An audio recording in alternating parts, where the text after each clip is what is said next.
Thanks to Patrick, the producer and director for today, for that lovely warm music for the morning. And I'm sure you are ready to start your day. Well, if you're ready to start, we'll start off with the first discussion, and it's on goal setting and getting things done. And I'm sure while you're up this morning, you have some things you want to get done this morning. Go to work, get some studying done. They are all part of the goals we set on a daily basis. So we will be talking about that. And my guest is Ebenezer Tete Palam. He is a clinical psychologist and a counselor with the Kinder Foundation. Good morning to you, Ebenezer. Good morning, Martina. Happy New Year. Many happy returns. Okay. When this year started, did you have some New Year's resolutions? Sure, I prefer to call them goals. Goals? Yeah. Why goals? Yeah, because goals are more, specific. And, goals begin behavior. Goal begins your behavior and maintain your behavior. Goal begins your behavior. In other words, you see, goal, broadly speaking, is an end towards which effort is directed. An end towards which effort is directed. So, like, for example, I know I need to be here before 6. So, when I woke up in the morning, all the things I did towards getting this end. So, I prefer to call it goals because they are more specific, they direct your effort. Okay. From what you just told us, how you're aware of the fact that you have to get here before 6, and so you had to wake up and all that. So goal setting involves planning. Sure, if I am right. It does. You see, the key thing is that when you are looking at goal setting, there are two key elements. First is to be crystal clear on the end, and the second is to plan towards getting there. Okay. So first is, what is the end? You need to be crystal clear. You need to be clear in your mind's eye. Okay. This is, I want to be here at 6 that is 5:40. realistic. Not that I have to be here in the morning or at dawn. Yeah, so then the other thing is, what are the things I need to do to get here by 5:40? So two elements. First, the end. But you need to be clear about the end, and then you work towards that. Right. So planning is a key, component of goal setting. Okay. That's why we talk of goal setting, which involve the entire process of, couching that clear end, and then coming up with the things you need to do, which is the planning aspect to get there. So if your end is not too clear, it affects your planning.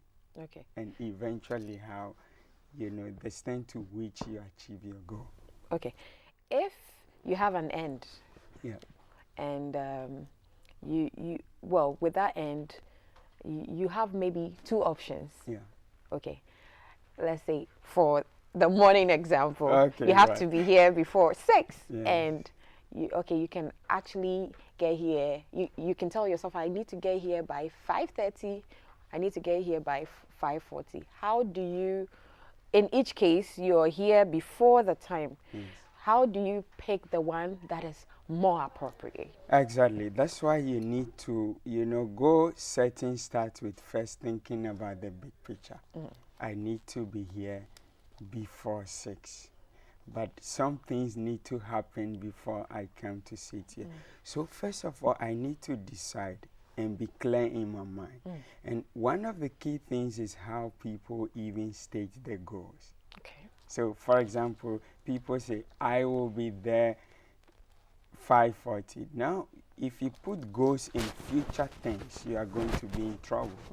So for example, if you say I'll be here 5:40, that is future, and it does not psych your subconscious mind to move into action.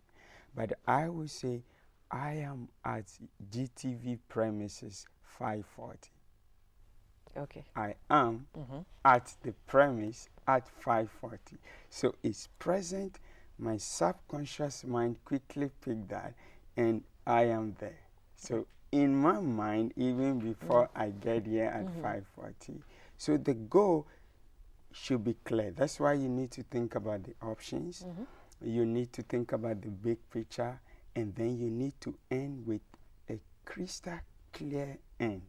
Okay. So that in your mind you are not, okay, I could be here 5:30, I could be, you need to be clear in your mind. Okay.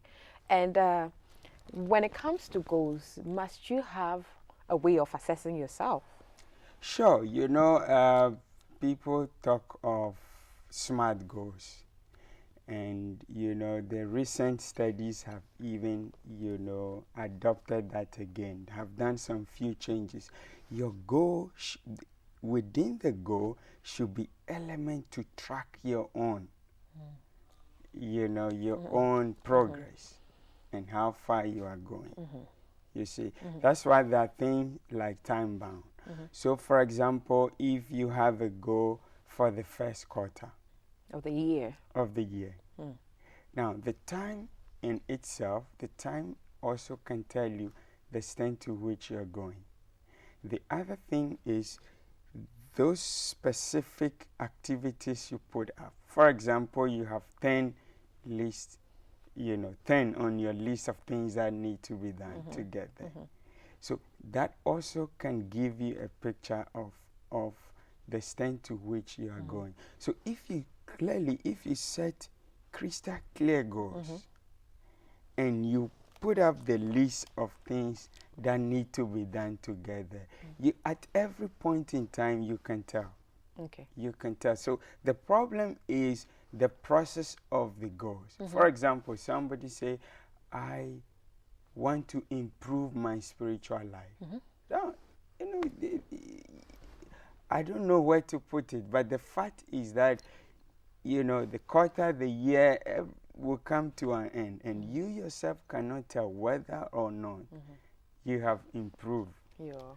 So the big thing starts with the process of setting the goal, which most people don't put in their energy. Okay. Ah, Okay.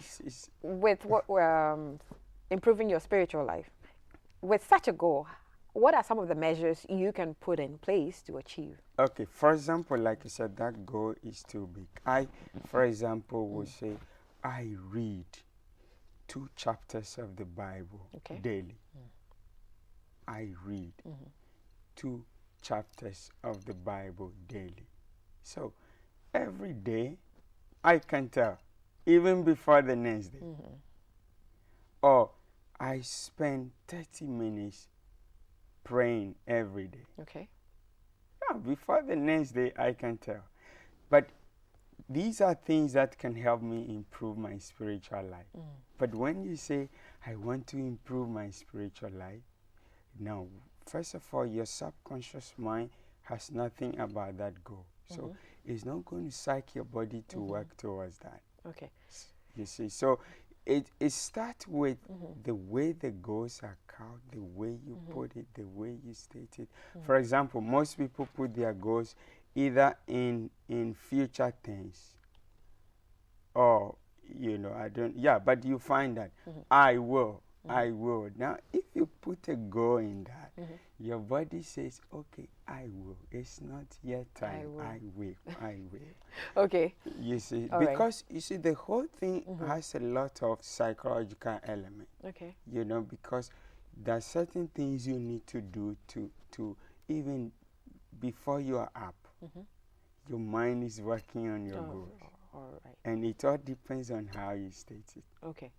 Right. All right. Yeah. Well, if this is the case and you put the measures in place, you outline, for instance, improving your spiritual life. You outline 10 things you need to do, but maybe somehow you don't have your priorities right. You have them, but maybe this should be done first before that, and you mix things up, and sometimes you even omit them. So with that, is it okay to speak to someone about such a goal or your goals so they can help you outline the things you need to do. Exactly. You see, every goal, as part of the goal setting, you have to think of what resources, what people. Every goal is connected to people.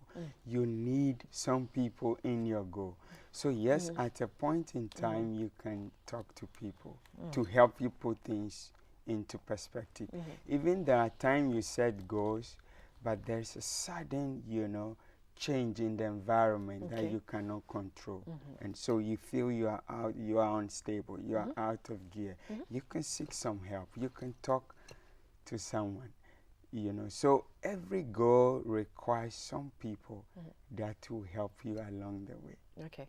Right. Okay. For example, like my goal of getting here in the morning, I need to get here by transport. I need somebody to drive me, okay, or I need a car to come here. So you need some people. And one of the things that help is to have some form of accountability, or what I call accountable partner, especially for very major and strategic goals.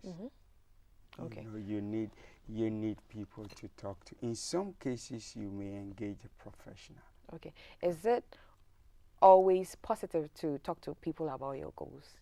Sometimes, don't you have people who can make you deviate from what you're Exactly. Exactly. That is why you need to be clear in your mind before you start to talk to people. Because, people may not be looking at what you are looking at. They may have their own understanding as you talk about your goal. So you need to be very careful. It's true, sometimes you can go off. But what happens is, if you are so sure, you are so clear in your mind, immediately people are moving off the goal you are aware. Okay. And then, so sometimes you just listen to people and say, okay, well, maybe I don't think they see what I see.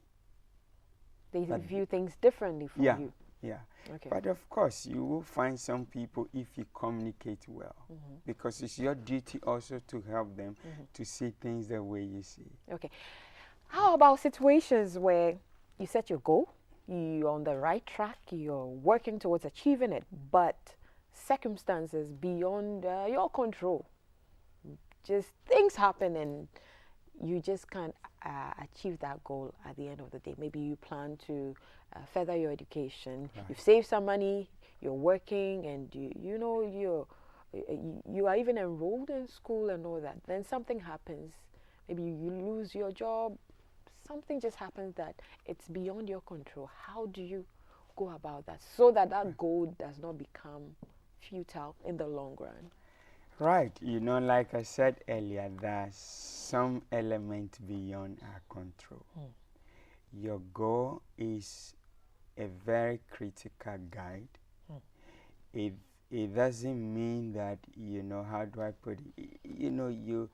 I say you need to be goal guided but not goal driven.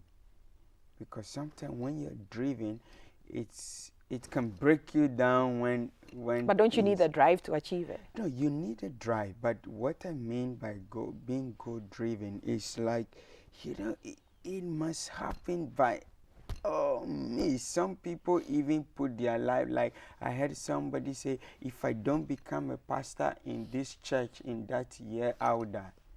But you can become a pastor in another church in another year. So you see, that's the kind of thing. But certain things happen along the way. As a matter of fact, when you are setting goals, one of the things in the process is to look at what obstacles. You have to make room for the obstacles. You need to. What if? Yes, that's why there's a lot more work at the goal setting stage, which for me, I think some people don't pay that price. Okay. This, because when you immediately you state your goal, you need to think of, okay, what are the possible obstacles? And one basic way to start is, why am I not there at the moment? Okay. Okay. Well, if you're not able to achieve your goal due to these circumstances and all that, and you have to have another option at Right. that point. Yeah. How do you make or choose that option, for that long, short term? Okay.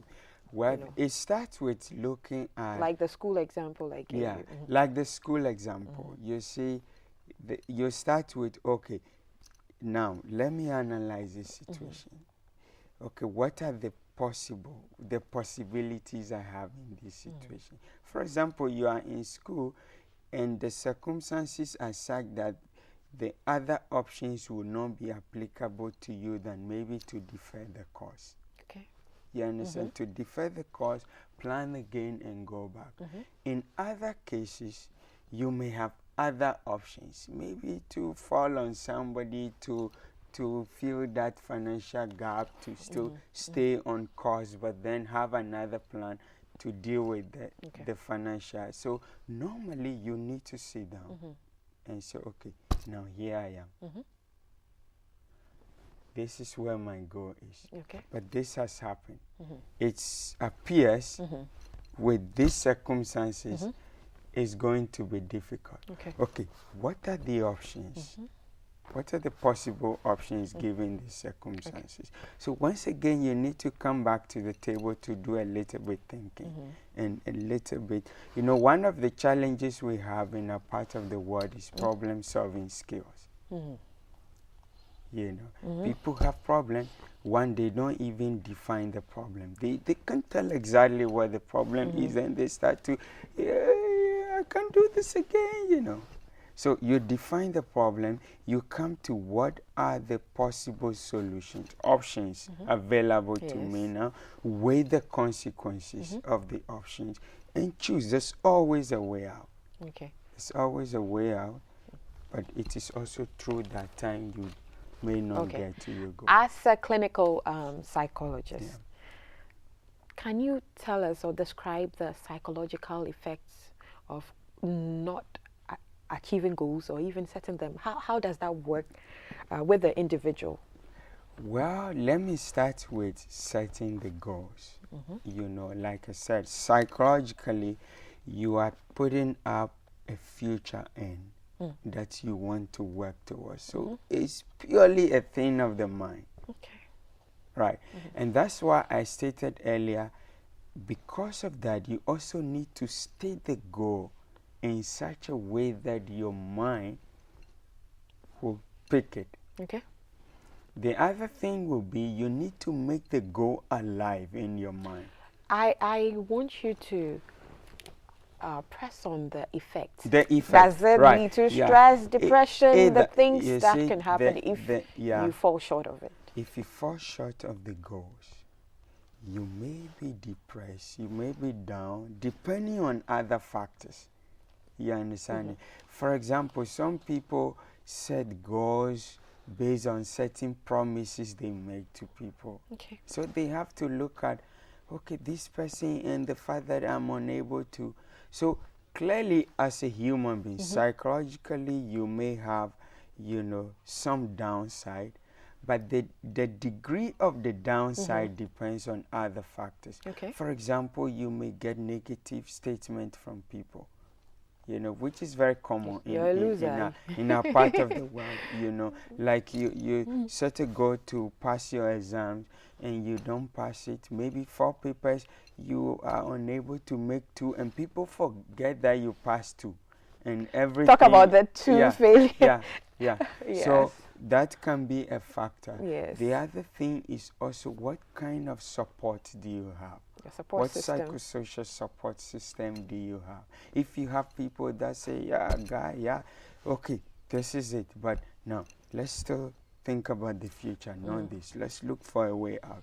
So ordinarily you may have some downside, but the extent to which depends on several other factors. Okay. So would you say that our society does not make room for errors when it comes to goals and not achieving a certain standard in your life? Well, it's yes and no. Yes, that greater majority. For example, a parent gets a child's school report and you start to scan through and she starts to talk about the weak aspect.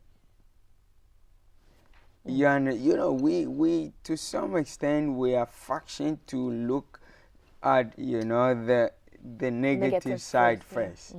So that kind of attitude, that kind of posture, you know, the parent will talk about the wrong thing you've done most of the time. So in a situation like that, they should talk about your passes and commend you and even exactly. reward you first before they go on to exactly, the other. Because if you look critically at the goal, you might have recognized one or two things that are going well.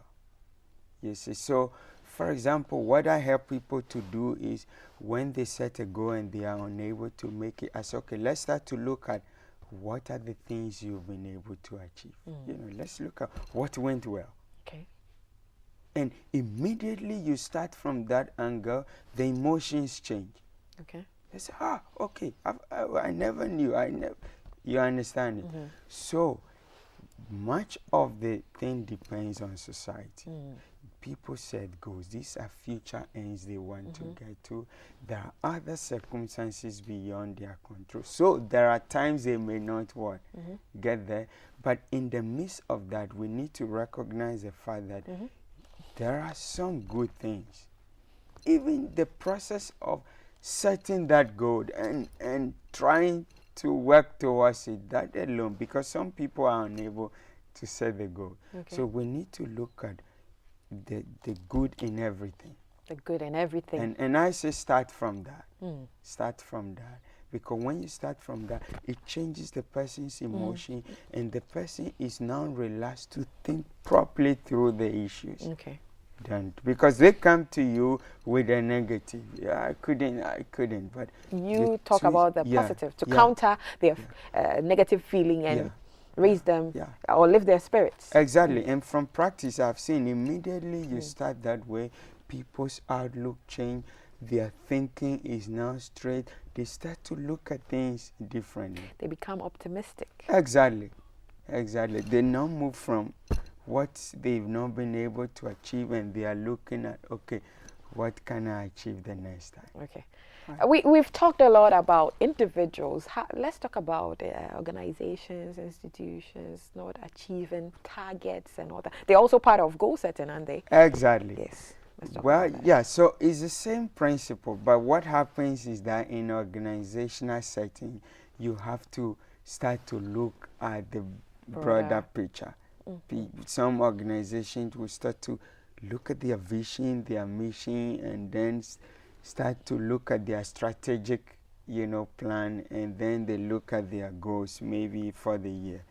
Now, because you are you advise organizations to have certain goals at the beginning of every year. Exactly, to some extent.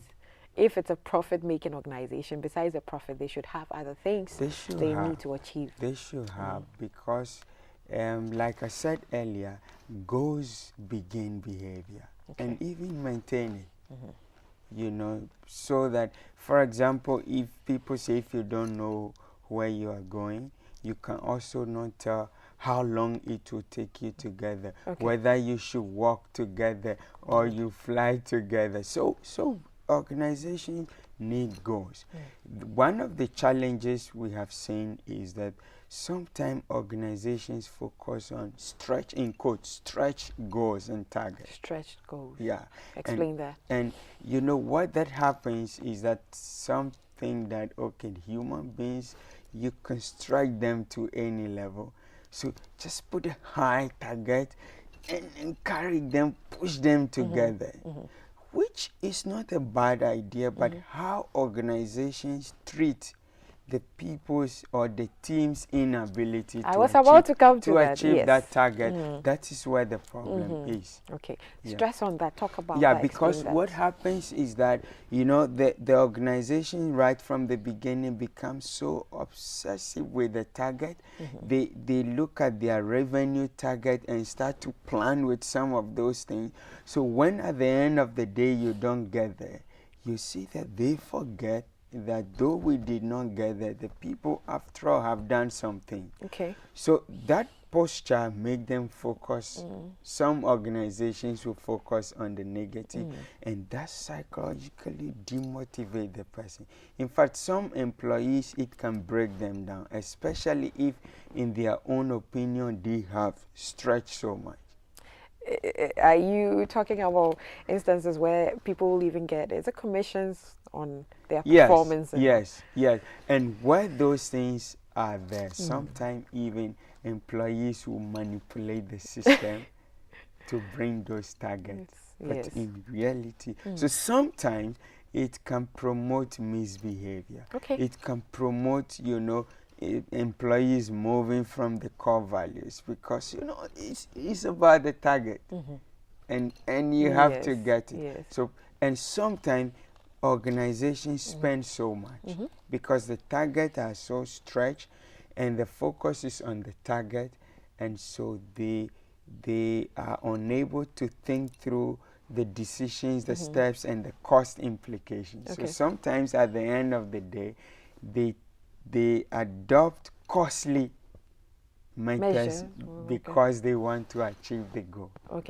Would you say that for an organization to achieve its goals, first the main focus should be the person, the person's teams, individuals, employees, first than maybe the goals they want to achieve? Should they focus on orienting the people, the personnel? Exactly. Even how you involve the team in coming up with the target. Sometimes you get the target set by your supervisor or by the team head, and employees just get to know about the target, and sometimes they see it and already they are shaky. So we need to get them involved. Along the road, we need to understand that, okay, these are the people that will get to the goal. And instead of focusing so much on the goal, we need to focus also on the people, because sometimes people become goal oriented, and then they miss the people aspect. But the people thing is key in energizing people to work towards the goal. Right. So it is a very complex situation, but if organizations will really submit themselves to the processes and seek, some of these psychological help in also energizing the people. Organizations should seek such help. Yeah, it is, because you are working with people. Wow. And it is so does that mean maybe GBC, for example, you should have a psychologist around, Yeah, exactly, because you see, everything at the organization is about people. If you have machines, they are operated by people. Of course. And you need to understand the people thing. The people thing, and then how. So if you have very great target and you recognize the fact that is the people, and then you need to be more concerned, and where you feel that you don't have all it takes about the people thing, you seek the help of the people that are also equipped when it comes to people and things like that. Right. What would be your final advice to us when it comes to setting our goals and achieving them? Well, what I would say is we need to take our time, think about the big picture, get it clear, and write it down. Some people just don't write goals down, and I often say, if you don't write it down, it's a mere wish. Okay.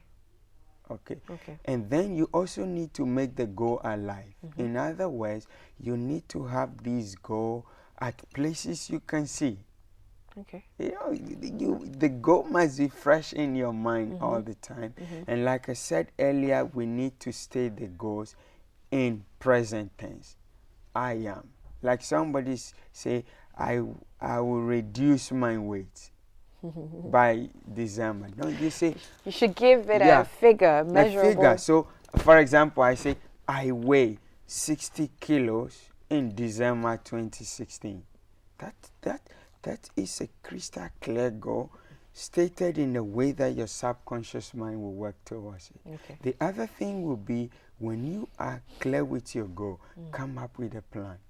Translate your goal into your behavior. Okay. In other words, translate your goal Don't do into the same things Yeah. and expect to get different results. So your goal must be translated into your behavior. And I say you must translate your goal into your monthly work plan and your daily work plan. Sure. So in other words, every day you do something that is taking you to Closer that goal. to achieving your And the goal. last thing is, if you don't achieve your goal, is not to say that is the end Of the world. Sit down again. It means that there's something more you need to do. Sit down, look for the way out, but you need some form of goal to keep you going. Okay. Well, thank you very much, Mr. Ebenezer Malam. Sure. And you've educated us this morning. You've opened our eyes to some of the things we need to do to achieve our goals that we set. So I hope we have you again soon to talk about other things. I'm sure there's 1,001 things to talk about when it comes to a clinical psychologist. Well, if you just joined the discussion, we've been talking about certain goals and how to achieve them. And my guest has been Ebenezer Tetek Palam. He is a clinical psychologist and a counselor with Kindaf Foundation. Well, the show continues. Don't change your channel.